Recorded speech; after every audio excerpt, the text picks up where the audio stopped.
Ready?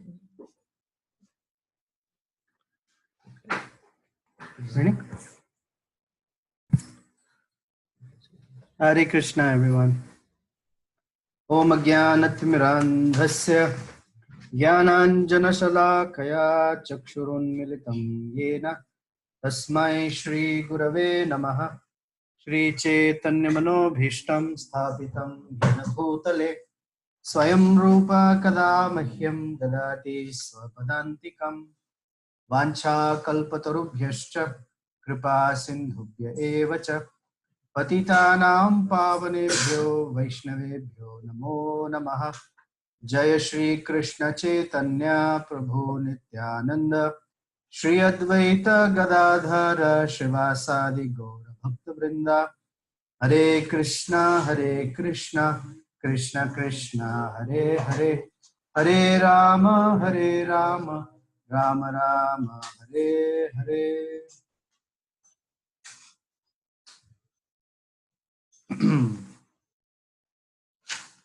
कूजन्तं Ram रामेति मधुरं मधुराक्षरम् आरुह्य कविता शाखां वन्दे वाल्मीकिकोकिलम्। गोष्पदीकृतवाराशं मशकीकृतराक्षसं रामायण महामालरत्नं वन्दे अनिलात्मजम्। अंजनानन्दनं वीरं जानकी शोकनाशनं कपीशमहन्तारं वन्दे लङ्काभयङ्करम्। यत्र यत्र रघुनाथकीर्तनं तत्र तत्र कृतमस्तकाञ्जलिं भाष्पवारि परिपूर्णलोचनं मारुतिं नमत राक्षसान्तकम्। मनोजवं मारुततुल्यवेगं जितेन्द्रियं बुद्धिमतां वरिष्ठं वातात्मजं वानरयूथमुख्यं श्रीरामदूतं शिरसा नमामि। चरितं रघुनाथस्य शतकोटिप्रविस्तरम् एकैकमक्षरं पुंसां महापातकनाशनं वाल्मीकिर्मुनिसिंहस्य कवितावनचारिणः शृण्वन् रामकथानादं को न यान्ति परां गतिम्। Okay, Hare Krishna, welcome everyone for another session of Srimad Ramayana. Since we are in the first chapter, we touched a little of what's in the second chapter. And it's important to appreciate, since the Ramayana is a glorification of Lord Ramachandra and his activities, it's important to see how those initial 16 qualities that Valmiki was kutuhalam, he said. Kautuhalam hime. I am very, very eager. I cannot sit even for a moment without being anxious to know about, is there a person like this in this entire world at this point, in this entire creation at this point. And the rest of the Ramayana is a description of somehow these 16 qualities in different activities of Lord Ramachandra. So what I thought we'll do is spend the next hour in hearing these 16 qualities, which is very important. And then we'll sort of enter how the pastimes will unfold these 16 qualities. So in these 16, we'll go back into the Ramayana in different places and narrate different stories and pastimes that connect to those qualities. Just as a hint, each quality, if we sit and explain, of course, will take a lot of time. So we'll just touch on it so that when we come to those incidents, we will remember how these 16 qualities have been described. So Valmiki asked Narada Muni, Kon vasvin sampratam loke. Is there anyone? Who is there in this current existence? Sampratam loke. Gunavan, kasya viryavan, dharmagyascha krutagyascha, satyavaku drudhavrata, Charitrena cha ko yukta. Who's there with such good conduct and character? Sarva bhuteshu ko hitah. Vidwan कह कह समर्थश्च कश्च एक प्रियदर्शनः आत्मवान कह जित क्रोध द्युतिमान को अनुसूयकः कस्य बिभ्यति देवाश्च जातरोषश्च संयुगे. 16 qualities, and we'll discuss in English what each of these mean. So the very first thing he says is ko nasrin sampratam loke gunavan, and then he explains other qualities. So generally when we say guna, we mean quality. So why would he say, is there someone who's very qualified, who has a lot of qualities, and then he gives all these qualities, right? Then it becomes redundant. It's not a conversation like us. He's sitting with his guru. No redundant words there. Generally in a conversation with guru, one has to be very specific and clear. So the commentaries say that this word gunavan does not necessarily mean qualities in general. It means one particular quality. Okay, and that one particular quality in Sanskrit is called saushilyam. As we say, someone is sushila. There are women who are named Sushila. They may not have the quality, but they are named Saushilya. So the acharyas go to great extent in describing what Saushilyam is. Since we're only going through sort of a summary explanation, this is what Saushilyam. Saushilyam is depicted by or exhibited as when a person of very, very great lineage or a very, very high position in the world. So in this case, Lord Ramachandra is all of that. He is the son of Dasharatha and coming in the Raghu dynasty. By nature and character, he is way up there. But such a person will come down to any level and mix with anybody as if he is one of them. This is Saushilya. That means the sense of I belong to such a great family, or I'm of such a caste, or I'm of such a varna or ashram, nothing like that. He mixes with them as if they are, or he is one of them. And so through Ramayana, we see Lord Ramachandra making friends with Jatayu. Jatayu is, first of all, bird. Of all birds, one of the lowest kinds of birds, vultures. Prabhupada would sometimes joke, what's the point in having great assets if you don't use them? So then you would give the example of a vulture. A vulture can fly high in the sky and from almost a mile above ground can spot a dead body perfectly.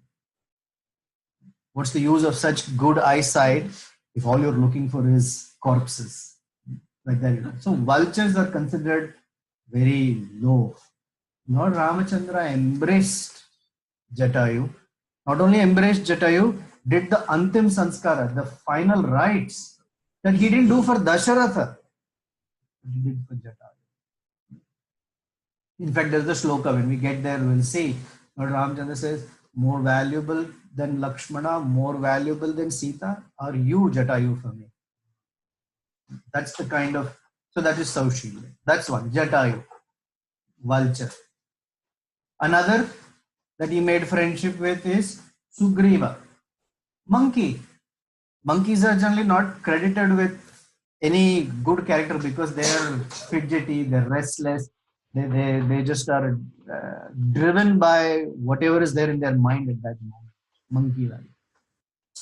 Then he made friendship with Vibhishana.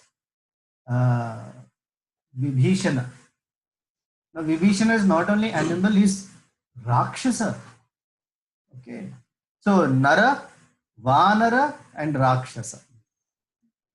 Then he made friendship with Guha. Guha is a tribal person. When we get to Guha's situation, I'll tell you the story of how Rama and Guha are friends. Not today, but because I have to get through 16 qualities in 1 hour, otherwise I'll lose my time limit. So such kinds of, so this is called Saushi, that one will come to any their level and relate with them without any I'm so great at all in that person. So that is Saushilya. This is the most important characteristic of Lord Ramachandra that pervades the entire Ramayana. Okay, so that is Gunavan. Then the next one is Viryavan. Viryavan means one who is very, very worthy of fighting and is very accomplished in showing his courage and fortitude and prowess. So when Shurpanaka, this is just one example. Will come, there's one before also, but this is important. When Shurpanaka complains to Khara, Dushana, and Trishira, her cousins, that Lakshmana and Ramachandra named her, Lakshmana cut off her nose and ears, Khara becomes very angry. And there's a set of dialogues. It's very much like a Bollywood movie. He asks her, who's there? Like we say in Hindi movies, Kaun hai Mai ka lal? Is there a son for such a mother who's ever born who will, exactly those words. We will read it later. You will find it very fun. So Khara, Dushana, and Trishira, together with 14,000 demons, plunge upon Lord Ramachandra. Lord Ramachandra tells Lakshmana, take Sita Devi into the cave, I will fight them. And it says in 1.5 muhurta or so. I'll have to remember that shloka right now. But that's calculated as 72 minutes. In 72 minutes, Lord Ramachandra killed 13,999 demons. He left one. Akampana. Akampana did not die because then he has to go and complain to. But he killed everyone. And it is described that when he did, one of the qualities of a Virya is that when they are on battle, they should not take a step back. If you recede, then you are not a great warrior. So it's described that not even one step Lord Ramachandra took back. The only once that he stepped back was to gain ground so that he could pull his bow to its maximum extent and finish them. And these demons just didn't come walking towards him. Okay, they came rushing. They were thunderous like clouds, lightning bolts, and they were throwing whatever they can at Lord Ramachandra. But all alone, finished them in 72 minutes without stepping back even once. That's Viryavan, for example. So there's a side story. It's an urban fable. Then in the Mahabharata war, anyone of us who's studying Bhakti Shastri, one of the first questions we're asked is, what are the 5 indications that Arjuna has won the war? And one of them is, there is Hanuman on the flag. And he is overseeing this entire fight. So we know Mahabharata war was an unbelievable war. 64 or 640 million people died in a matter of 18 days. Right? So after the entire war is over, Arjuna looks to Hanuman and he says, "Brother, brother, did you like, or you saw the fight, you saw how it was? Any comments?" So Hanuman says, "War? What war?" "I didn't see any war." He said, "What do you mean you didn't see any war? We've been fighting for 18 days non-stop." Hanuman says, "Oh, that? I thought that was just a skirmish, just a little argument here and there. This is not war. War is what I saw. War is what I participated in. When Lord Ramachandra fought Ravana, come to Yuddha Kanda, whenever Krishna or Lord Ramachandra gives, there are numbers described in the size of the Vanara army. Those numbers are not found anywhere in human calculation because we don't use those numbers. At the most, we know trillion. We use the word gazillion just to mean something. But these numbers start after a million trillions, and then the number of armies that they had. That's one. Second, they fought all day. And guess what? They fought all night. Because there was that time that rule was not there that you cannot fight at night. And he's fighting Rakshasas. When do Rakshasas become strong? At night. They're called Nishacharas. They're night crawlers, is the way they're called. At night they become stronger. So the whole day the Rakshasas fought, and at night they fought with even more strength. And the Yuddhakanda describes that as bodies were being slain on both sides, blood was flowing like a raging river.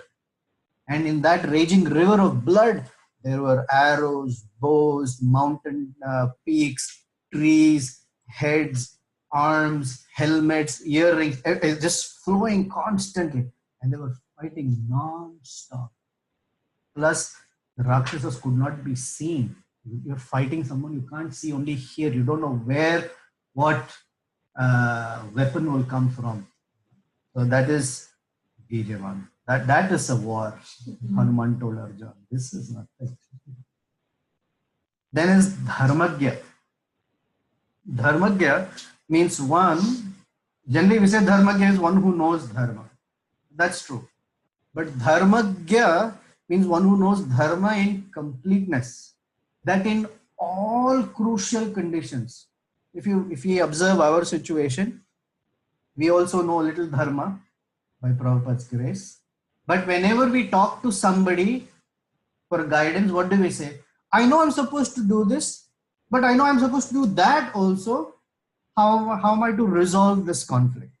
So generally our conflict is two-dimensional, this and that. But sometimes in life there are 5, 6 different things that come upon us and we don't know what's the right path to take. So Lord Ramachandra is Dharmagya, that in all complexities of life, he knows the exact path by which none of the Vedic principles will be violated. So one of the examples is when he has to go to the forest. So it's coming up. Everybody is upset. Lakshmana is angry to the degree that he says, I will kill this Dasharatha right now. I don't care. It can be anybody. I don't care.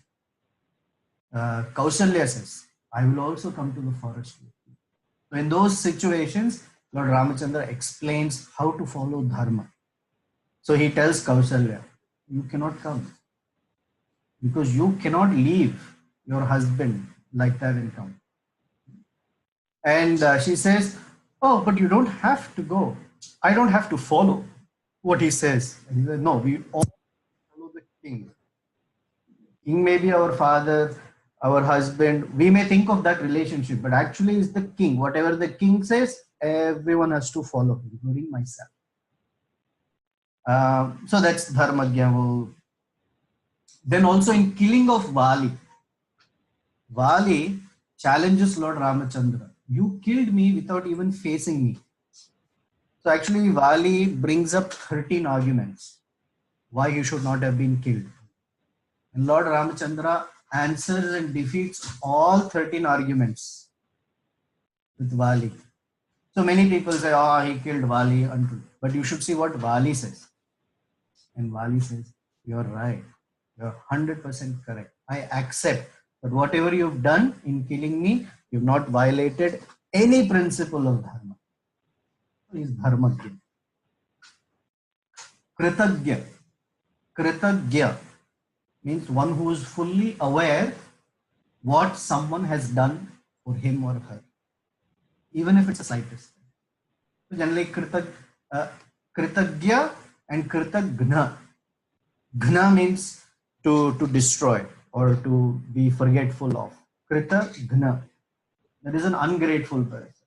And Kritagya is a grateful person, one who knows even the slightest, smallest things somebody has done for them, they will never forget.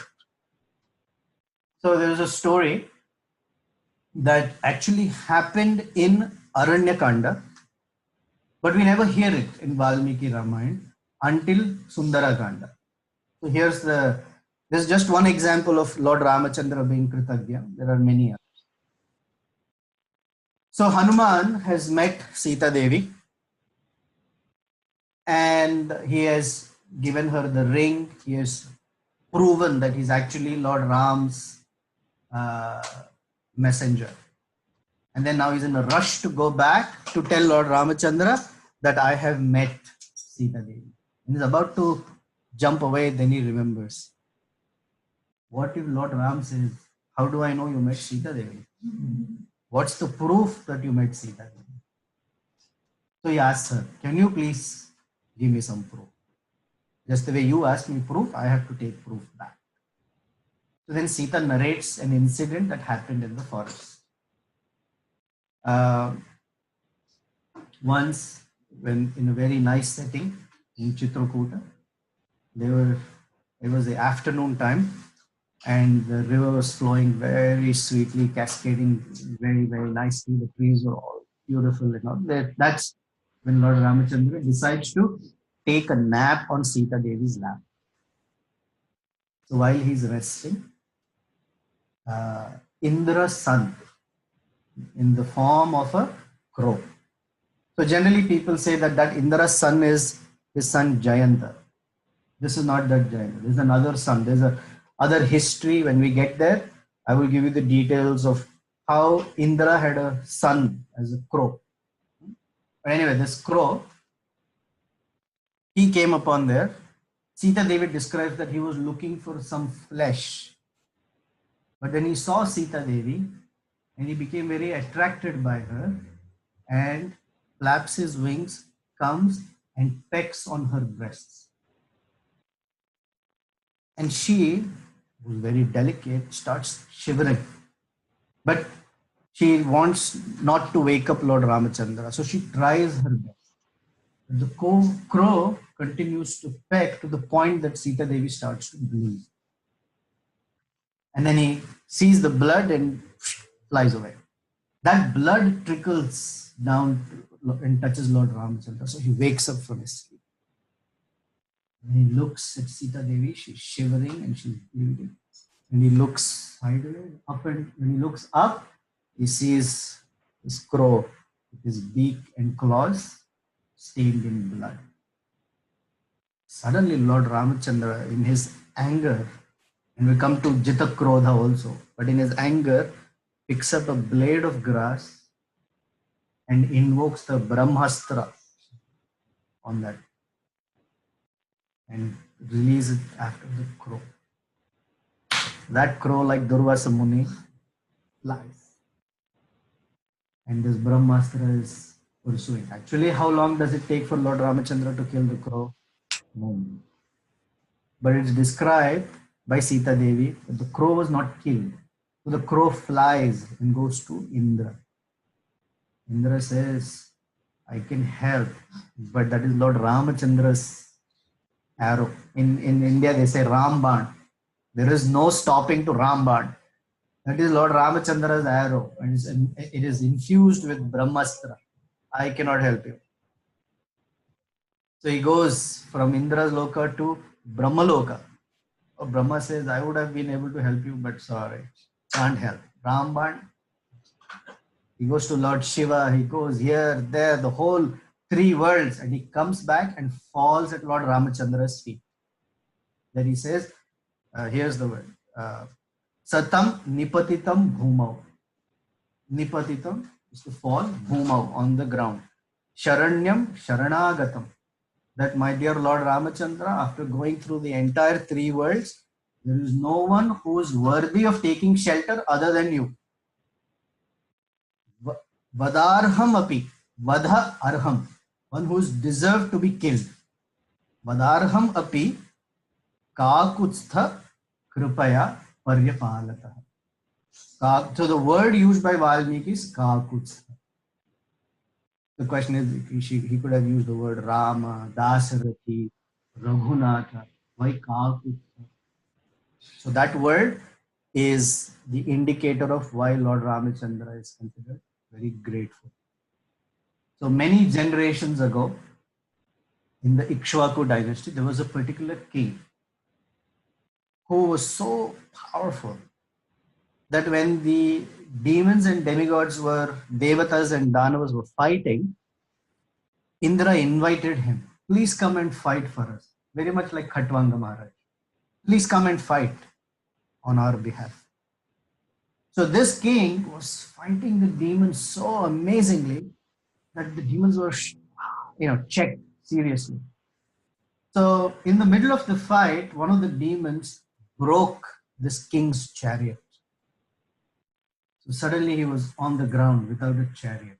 According to Kshatriya laws, you're not supposed to fight if the other person is not on the chariot. This is one of the objections they took for Abhimanyu's being killed. So he didn't have a chariot. So immediately Indra, for whom this king was fighting, took on the form of a bull and asked this king to ride on him standing on his hump. Apparently, the hump of a bull in Sanskrit is called kaku. And one who was standing on it was Kakutstha. So the king got the name Kakutstha. And since Lord Ramachandra appears in that dynasty, one of the names of Lord Ramachandra is Kakutstha. Now at that time, when his ancestor was on the battlefield without a chariot, Indra became a bull and served that king. Today that same Indra's son is worthy of being killed, but Lord Ramachandra remembers, oh, your father helped my ancestor. I'm not going to kill you. That is the connection of Kakutstha. That is gratitude, not for him. Someone did something for some ancestor somewhere. That is the level of gratitude Lord Ramachandra carries. Okay. Satyavaka. So whatever Lord Ramachandra speaks, in all circumstances, is the truth. Generally, a person speaks the truth when they are depending upon how strong their character is, when they're in a difficult moment, they can speak a lie just to avoid a problem. Some people will not be in a difficult situation. They will let go of their character in a very difficult situation. Some in a very, very difficult situation. Some at the point of death will say, my life is more valuable, or someone's life is more valuable. Lord Ramachandra is the kind that in any circumstance, his own life is in danger, but will not speak anything other than the truth. So, Surpanaka, when she comes, she's, I don't want to elaborate on this because then that story is even more exciting when we get there. But she describes who she is. There's a difference in the way she describes and how he describes. So he asks her, who are you? And Shurpanaka's age is about 55,000 years old. It's an old lady. Because Ravana is about 60,000. The younger sister of Ravana. About 50,000 years old. How old is Ramachandra? Barely 25. He's in the forest. So she looks at him and she's like, handsome boy. Handsome young man. So she approaches him and says, there is no one more beautiful than me. And she transforms herself into this very amazing damsel. She calls herself Kamarupini. Kamarupini has two meanings. Kamarupini means I can take any form I desire. Kamarupini also means I can take any form by which I can invoke lust in that person. Kamarupini. And she says, I want to marry you. So there's this whole thing. And then he asks, but who are you? So she gives her bio. She doesn't say, I'm the daughter of such and such. She says, I'm the sister of Ravana. So when we drop names, we say, such and such person's friend, such and such person's relative. She tells Lord Ramachandra, I'm Ravana's sister. And my other great brother is Kumbhakarna. I am their sister. Because whenever Lord Ramachandra is asked, who are you? He says, I am the son of Dasharatha. That's how he introduces himself. Dasharatha. So in this case, although she is a demon and they know, he's not afraid to reveal his identity. That's one. Second is when they meet Hanuman for the first time. Hanuman comes in a disguise. Okay. And in that disguise, he wants to find out who these two are because they are dressed in a very unconventional way. They're dressed like sages in a forest, but they have bow and arrow. Sages don't carry weapons. So it's a little confusing. So Hanuman dresses as a sannyasi to find out who they are. But in their presence, Hanuman is unable to withhold who he is. But he asks, "Who are you?" And Lakshmana introduces, "This is Sri Ramachandra, is the son of Dasaratha, and I am his younger brother." So they speak the truth. Then is Dridhavrata. Dridhavrata means, of course, we know, determined. This is the hand of God. Everyone sees this hand of God. Mostly it helps people. This one is interfering. Dridhavrata. One is determined. But actually, Dridhavrata means one who will not give in to weakness when the test becomes unbearable or it's at its maximum situation. Dridhavrata. One was taken a vow. So Lord Ramachandra took a vow. I will go to the forest. He's very determined. He cannot change his mind. Kaushalya tries. Lakshmana tries. Vasishtha tries. They can't change his mind. Dridhavrata. Then he says, Charitrena cha kuyukta. Who's endowed with the best? So here Ravana is the emblem of lust. And the opposite is Rama. He is the emblem of good character and good conduct. One, especially in this avatar, he has taken the vow of Ekapatni Vrata. So many proposals come to him. Urpanaka came, right? The sages in the forest of Dandaka, when they see Lord Ramachandra, although they are males, in them this conjugal feelings start to arise. They are very surprised. And the sages, in a separate commentary, it said, they curse Lord Brahma. Just the way the gopis cursed Lord Brahma. What kind of horrible creator you are? You created eyelids. Because every time we blink, we miss seeing Krishna. Bad construction. The sages of Dandaka, they cursed Lord Brahma or chided him. What kind of creator are you? You gave us all these emotions, but wrong bodies. Bad mixture. Something was there. Syntax error. This is not right. Bad construction. Yet, Ekapatni Vrata. So that's one, Charitra. Second, after Ravana is killed, the whole atmosphere is very somber. Actually, Ravana is killed. So Ramachandra is sitting on a stone, looking down on the ground. Mandodari comes running because her husband's been slain. And Ramachandra only hears her coming. He doesn't see her because he's looking down. And when she comes running to that circumstance, it seems her shadow, because it's elongated shadows like that, the shadow is approaching Lord Ramachandra. And when it comes almost close to Ramachandra, as if that shadow is going to touch him, he steps back. Because in his character, even the shadow of a parastri, some other woman, cannot follow.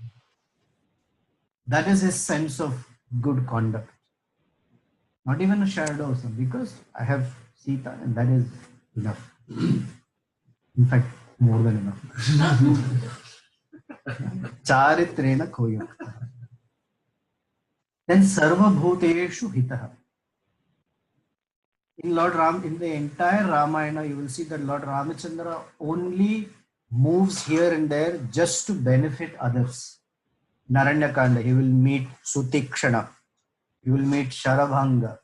In fact, he will even meet the demons, Viradha, Kabandha, but he is doing good for them. Then he meets Shabari. The whole Aranyakanda is about Lord Ramachandra benefiting others constantly. Then he meets Sugriva. And when he agrees to Sugriva to help each other, it's not that you help me first. He tells Sugriva, I will help you first. Then you can help me. Sarva Bhuteshu Hita. Vidwan is all knowing. Krishna says in Bhagavad Gita, chapter 15, Vedeshcha Sarvair Ahameva Vedya. Vedanta Krit Vedavit Eva Cha Aham. I am to be known through all the Vedas. Vedanta Krit, I am the one who wrote or compiled the Vedanta. Vedavit, one who's Vedavit is called Vidwan. So there's a shloka that is often quoted whenever Ramayana is spoken. And each week I forget quoting that shloka. But this is the shloka. Veda Vedye Pare Pumse Jate Dasharathatmaje. Veda Prachet Sad Asit Sakshat Ramayana Atmana. This is a very, very famous shloka. Anyone who speaks on Ramayana, except forgetful people, speak this. Veda Vedye, one who knows the Vedas. That is Lord Ramachandra. Vidwan. Veda Vedye Pare, the Supreme Personality who is beyond material qualifications. Jate, he was born as Dasharatha Atmaja. He was born as Dasharatha's son.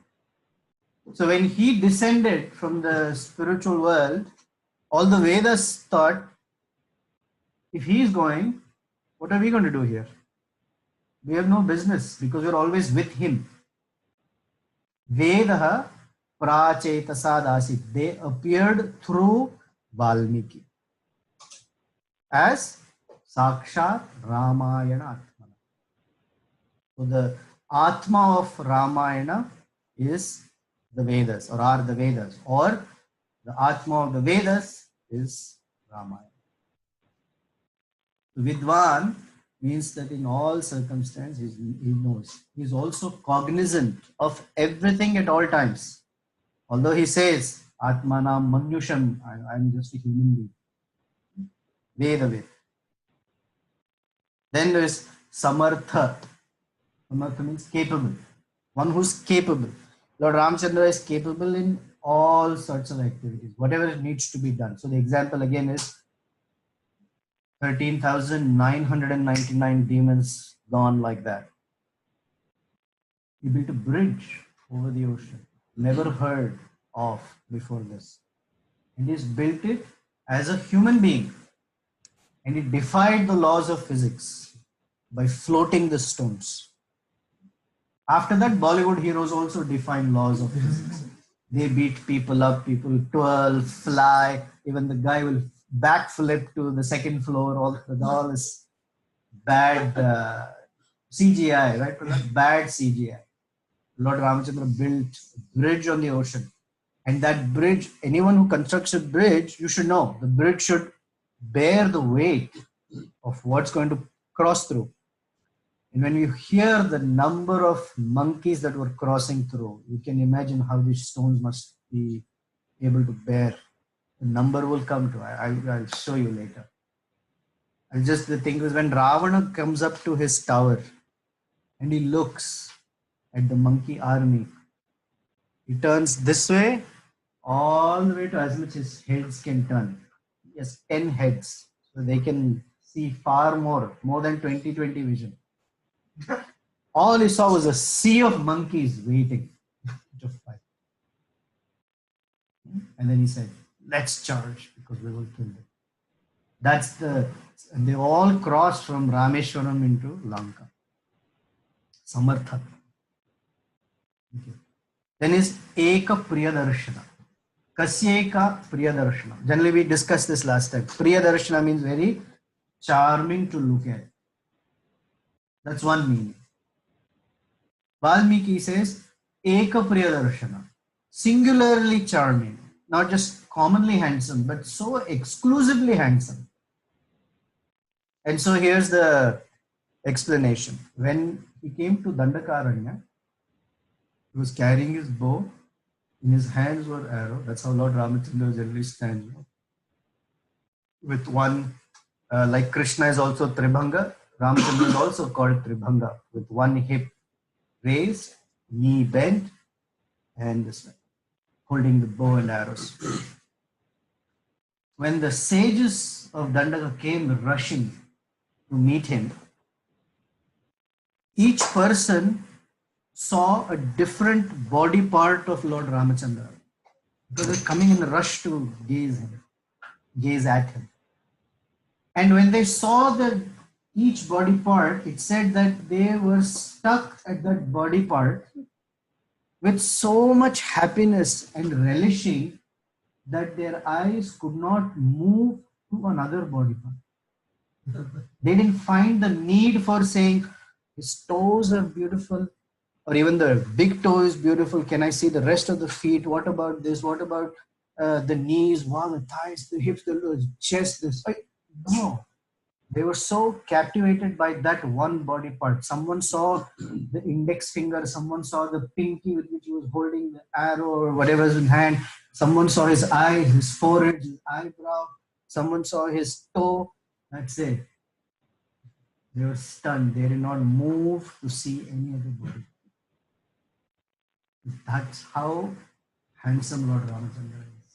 There's no need to look at any other body part. Eka Priyadarshana.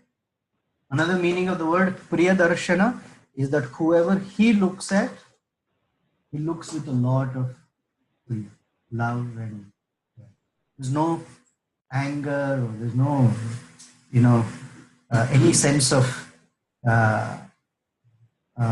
doing anything less for them. So that goes with Sarva Bhuteshu Kohita. So that's Eka Priyadarshana. Next is the word Atmavan. So Atmavan has many meanings. One meaning of Atmavan here is described. And where does this come? Because all these words have to show up somewhere or the other in Ramayana. And they will. So this is in the Aranya Kanda. The sages are saying, Pravishyatu Maharanyam. This is the very first sloka of Aranya Kanda. Pravishyatu Maharanyam Dandakaryanyam Atmavan. Ramo Dadarsha Durdhasha Tapasa Asha Mandalam. All the sages came. Mandala means groups. They came when Lord Ramachandra is considered Atmavan. So one of the meanings of Atmavan is fearless. Why is Ram fearless? Why is that?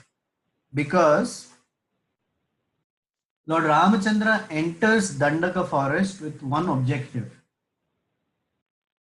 The objective is to remove all the demons from Dandakaranya, so that all the sages who are residing there can perform their dharmic activities without fear.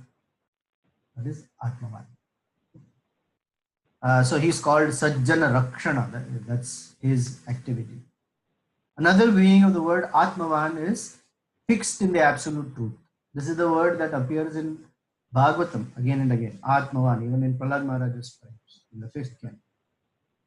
So Atmavan is fixed in the absolute truth.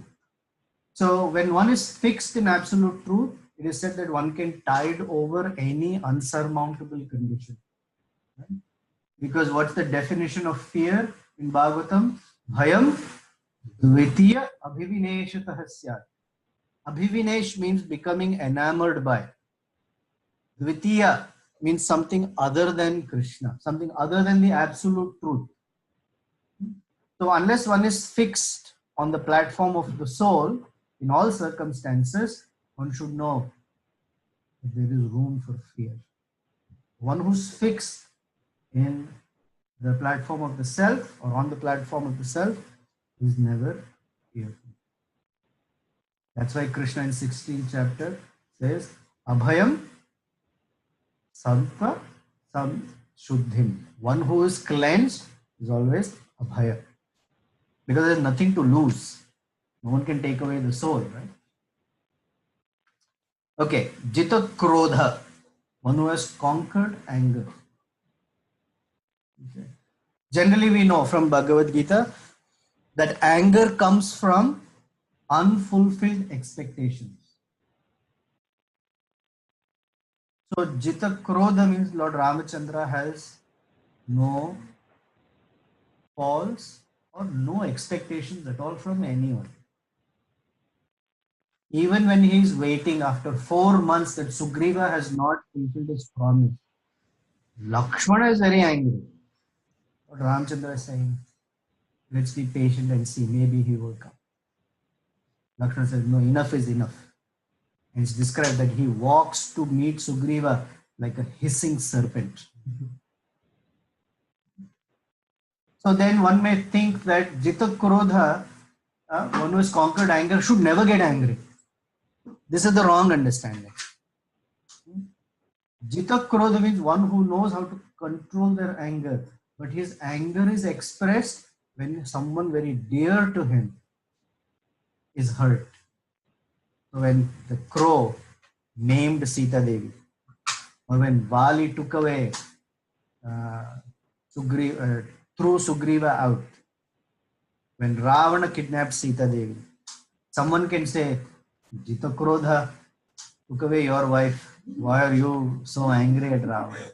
In fact, when Lord Ramachandra and Ravana come face to face, Lord Ram is not angry at him. He tells him, Ravana, even right now, if you say, I surrender, I will let you go. I will not fight with you. Just return Sita and we're done. I will not hold any grudge against you. So, Jita Krodha. Then is Dyutiman. Dyutiman means effulgent. This is described by Maricha. Maricha is this uncle of Ravana. So when Ravana goes to Maricha to tell him, I need you to help me, Maricha narrates two pastimes where he has been hit by Lord Ramachandra. First time when he went where Vishwamitra brought him. So he describes the whole situation that we were messing up with all the sages, and when they were doing all their yagya, we were messing around like anything, throwing blood, stool, pus and flesh into the yagya and laughing loudly, and no one could see us. So Vishwamitra brought Ramachandra there. I have that. Here it is. At that time, Ram and Lakshmana, these two boys, finished all of us. Luckily, I got hit by an arrow that didn't kill me. It just flew me 800 miles away. And he tells Ravana is what, 60,000 years old, which is very mature adult. He says Ram and Lakshmana came and this is how they were. Ajatavya Yajanya Shriman Padma Patra Nibhikshanaha. Ajatavya Vyanjana means ajata, not yet born or not yet showing. They were so young that there were no facial hair yet showing. You know how the little 10, 12-year-old boys, little streaks of mustache showing. You know that, oh, this is, little teenagers, right? They were so young that even that slight mustache had not shown. Okay. Padma Patra Aksha. They were the beautiful lotus. This is Maricha describing Ravana. Ramana Chandra. Eka Vastra Dharo. They were not even like princes. Eka Vastra Dharo. They were wearing almost like a little gamcha, one little dhoti, like brahmacharis. Eka Vastra Dharo. Dhanvi Shikhi. Their hair tied into knots like sikhas. And Kanakamalaya, wearing golden chain, simple golden chain. They were walking, little boys, not even mustache. They decimated all the demons there. Then again, we did some mischief. Then also I was beat up by Lord. Luckily, I did not die. Okay. So now Ravana, I'm telling you, don't mess with him.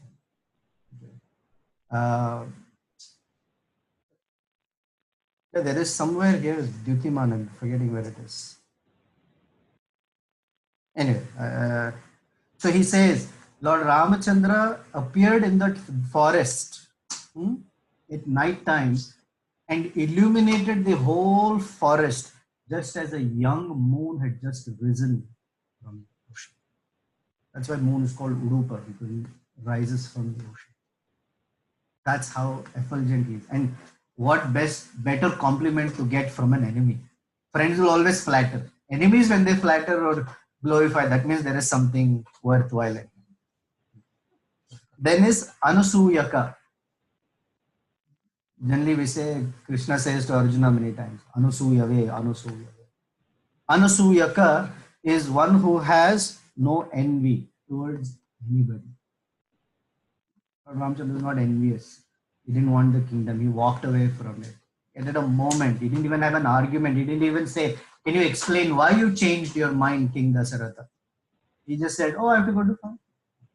Bharata will be king? No. Good, very good. But the greater meaning of Anusuyaka is, of course, he's not envious, but there is nobody who's envious of him. The question is, why is someone not envious of Lord Ramachandra? So the Acharyas explain, generally we are envious among equals. Because let's say I am a Brahmana, I go to the altar, some other Brahman also goes to altar, they get a Maha garland, I didn't get a Maha garland. Or I didn't get that little aluminum tray of Mahaprasad that someone else took it away. Right? Anusuyaka, Asuyaka. But we don't stand in front of Prabhupada and say, I wish I can be like Prabhupada. You know, I have some envy towards Prabhupada. What's the comparison? Right? He's not even in our league. We are not in his league. So what to speak of comparing to Lord Ramachandra? If I have a little flashlight and I look at the sun and say, man, I wish this flashlight was as brilliant as the sun. It has no meaning. So there's no way you can be envious of someone so far par excellence. So Anasuya comes like, hey, what is there to, in any quality, when you look at these qualities, Dyutiman, there's nothing to compare. Okay, Jita Kuroda, okay, gone there. You pick any of the 16, it's like, no, there's nothing to be envious of Lord Ramachandra because he's so far beyond. Then, Kasya Bibhyati Devascha Jataroshasya Samyuge. That when he is on the battlefield, Jataroshasya, his anger is there on the battlefield, even Bibhyati Devascha, even the demigods are shivering. No, oh, we don't want to mess with Lord Ramachandra.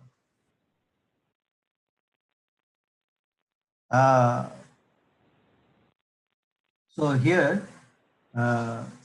we have to make sort of a deduction. Okay. So first is a straight example, then a deduced example. First is Ramachandra wants to construct this bridge across the ocean. He sits down in meditation for 3 days.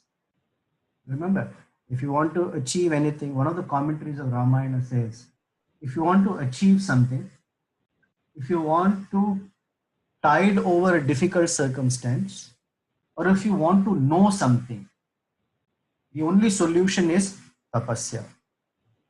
Some austerity must be taken, otherwise it's not possible. So Ramayana starts with tapaswadhyaya niratam. So Lord Ramachandra sat on the shore and for 3 days was meditating, inviting Samudra Dev to come and say, what help do you need? He didn't come. So there are different versions and everything is wonderful. In one version, it said that he glared at the ocean in anger. And the glaring was so intense that the ocean started boiling. We've all made pasta. We've all put a pot of water We put some salt, we turn it on, and then we wait. It has to boil, it takes time. Lord Ramachandra looked at the ocean and it started boiling instantaneously. All the fish, the bigger fish, the whale, the timingalas, they were like, whoa, what's going on? This is too difficult, it's becoming too hard. Immediately. Even the great Samudra Deva was scared. Then, the other is the indirect one is this. Ravana had conquered all the demigods. They were afraid of him. Right? That's why they went and prayed. Oh Lord, Supreme Personality, please help us. This Ravana and his brother Kumbhakarna, they're harassing us like anything. We are unable to do anything peacefully.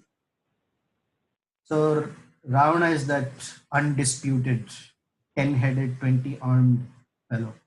Sitting in Lanka, is making everyone shiver. He took away Kubera's Pushpaka Vimana. He took away Kubera's palace that was created by Vishwakarma. That is how Lanka came into being. So Maricha is telling Ravana, Kim Udyamam Vyartham. Vyartha means wasteful. Udyama is your effort. Kim Udyamam Vyartham. Imam Kritva te Rakshasadhipa. The king of the Rakshasas, your effort is going to be completely wasteful. Why? Drushtachetvam Rane. Even if Ramachandra looks at you, doesn't have to fight, doesn't have to look at you angrily, just drushta. Tena tat antam tava jivitam. Your life will end immediately just by Ramachandra looking at you, not even fighting. And then he says, Rakara adin namani Rama trastasya Ravana. Ratnani cha ratha cha eva vitrasaha janayati me. Janayanti me, inside me is born. Vitrasa. Vitrasa, remember? Vitrasa means this great fear. Vitrasa means one who causes great fear in others. Vitrasta means one who is caught by great fear. Oh, Maricha is telling, whenever I think of Rakara, Rakara means the syllable Ra. Whenever I hear any word that has Ra in it or starts with Ra, I'm caught with great fear. And there are three words he gives. Ratna means jewels, although jewels is one who's attracted to.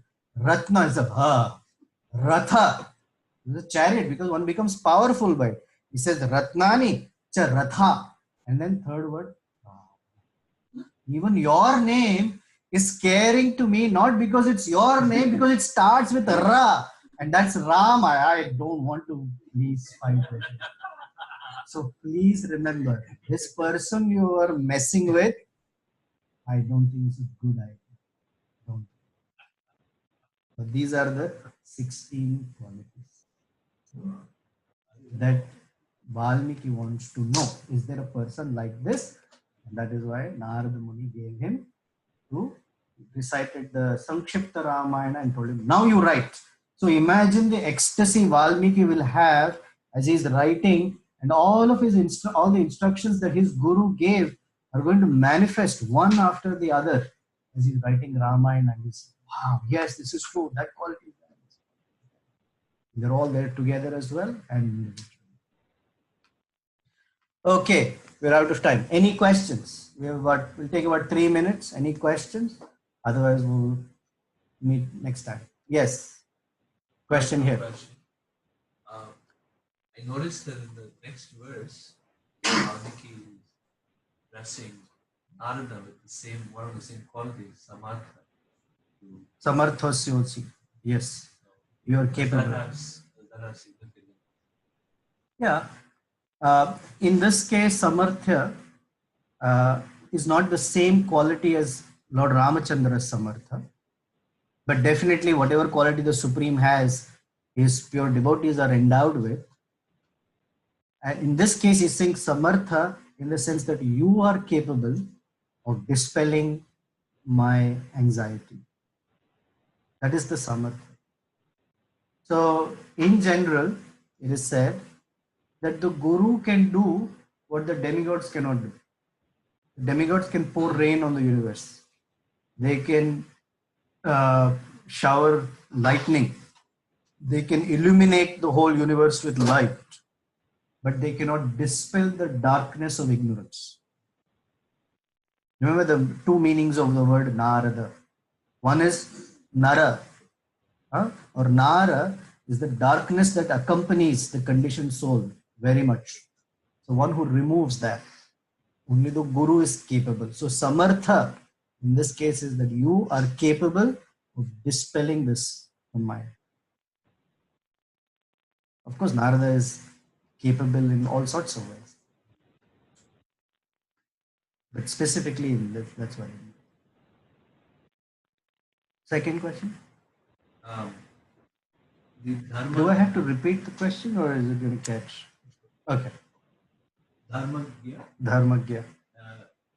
You're discussing of how, at our level, we're pretty strong. We only think in one dimension, two dimension, whereas Ram could think in multi-dimension to the right path of action. So how does one mature to that point where they can think in such deep way? So, for one to become Hare Krishna, can you please repeat the question? The question is Dharmagya, as we think about any situation max in one or two dimensions, and Lord Ramachandra can think far beyond and know exactly how to follow Dharma. How can we get there? Or how can we also go beyond where we are? So for Dharmagya, the other qualities are necessary. Kritagya, Satyavaka, Dridhavrata, and Atmavan. So when one comes to the position of Atmavan, situated on the platform of the self, then they can also. So generally one is conditioned soul is situated on the platform of, instead of Atmavan, is situated on Mamavan, Mama and Ahamkara. So one has to move from that position. And as slowly as we move from there, we see, we are enlightened to see things differently. Until then, we have to take shelter of Guru, Sadhu, and Shastra. Hare Krishna Prabhuji. Hare Krishna Prabhuji. Atmavan, becoming Atmavan. Coming to the platform of Atmavan. Even if it is little bit, is very good. Okay. Okay, who's on the... Hare Krishna Prabhuji. This is Ananda Das. Prabhuji, Vedansh wants to know how many monkeys were there. Whatever number and add one more for him. I don't know in English what that number is, but if I search through, I can give you that number. Actually, it is exciting. Sometime later, I will share the actual numbering system that Valmiki uses. Okay, it's there in the Yuddha Kanda. I'll give it. I'll remember, and Vedan shall give you that number. Hare Krishna. Haribol? Prabhu, it was very mind-boggling for me how you mentioned about nobody can be envious of Lord Rama. It's both I have heard now. In one instance, I've also heard, which is also true, that when I'm envious of someone else, I'm envious of Krishna because I'm actually not following his instructions or his order. And then I'm also hearing, this is also very mind-boggling, that actually we can never be envious of somebody who is incomparable. So I just thought it was very interesting, and I wanted to know more on that. Right. So since he is Anusuyaka, then what to speak of our foolishness that we have harbored this envy towards Krishna? It doesn't make any rational sense, but that's what has, I guess, brought us to the material world. The sense of envy towards the Lord, called dvesha. The word dvesha is dva isha, two masters. We are competing with Krishna or with whoever, but dvesha. There are two, and that is what is always the issue. Why is Krishna enjoying? Why is Krishna the supreme? Why not me? Or whatever. I mean, we may not think so explicitly that way, but that inherently is there within us, that sense of dvesha, and that is there almost as if it's our inherent nature, and that is why we exhibit it out with other living entities. Dvesha. Why are you in a superior position? Why not me? That is called dvesha. Okay, any other final? Thank you, Prabhu, for the Dvesha comment. This is Radha's. Hare Krishna, Prabhu. Hare Krishna. Happy Radha Ashtami. Is this Radha speaking? So no, this is not Radha Ashtami. Okay. Just saying. Happy Radhashtami to you too. Thank you. So about the golden deer, I've heard that in some place, in some Ramayanas, the line, you know, when Lakshmana draws the line, there is a part, and in some Ramayanas there's not that part. Yeah. And I don't know if there is or there's not. So is that true? So in Valmiki Ramayana and in most commentators' commentaries, there is no mention of any line. No Lakshman Rekha. Lakshman Rekha, no line.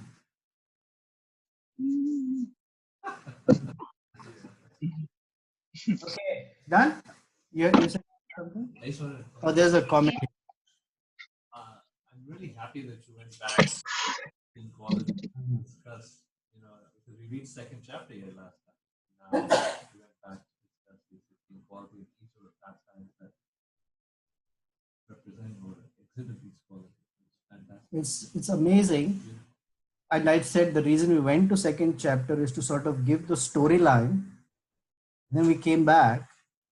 But what I want to impress upon us is one, the ecstasy of hearing from a spiritual master. Just amazing. And ecstasy of hearing right after this verse is Narada Muni's description of the qualities and the form of Lord Ramachandra is there. Okay, it's just fascinating. Imagine hearing that from one's guru. Just as Dhruva heard about Prishnigarbha from Narada Muni, Narada Muni is describing Lord Ramachandra to him. So when he's asked such a question and the ecstasy that it generates in Narada Muni, because it says Prahrishta, he's very happy to say it. And he says it, and then he embarks on this writing. This is called the Adi Kavi, Adi Kavya. Wow. I mean, what jubilation Valmiki must be feeling. I don't know. I can only perhaps, micron level imagine, even if I'm a little arrogant, at a micron level, I can imagine. Imagine. He's writing it down. Now he's going to enter into this whole pastime to see how the Ramayana is progressing. Fascinating. That is why to hear this 60 news. One thing I forgot to mention, that Valmiki is also described as the incarnation of Lord Brahma. That is why he is called Adi Kavi. In Bhagavatam also, Tene Brahma Hridaya Adi Kavaye. So Valmiki is also called Adi Kavi because he's an expansion or an incarnation of Lord Brahma. And that is why Lord Brahma tells him, you please write this Ramayana. And although I'm expanding in you, and my abilities will manifest as Saraswati, who's empowering your speech. Okay, thank you very much. Srimad Ramayana ki jai, Srila Prabhupada ki jai. Thank you all very much. Hari Bol.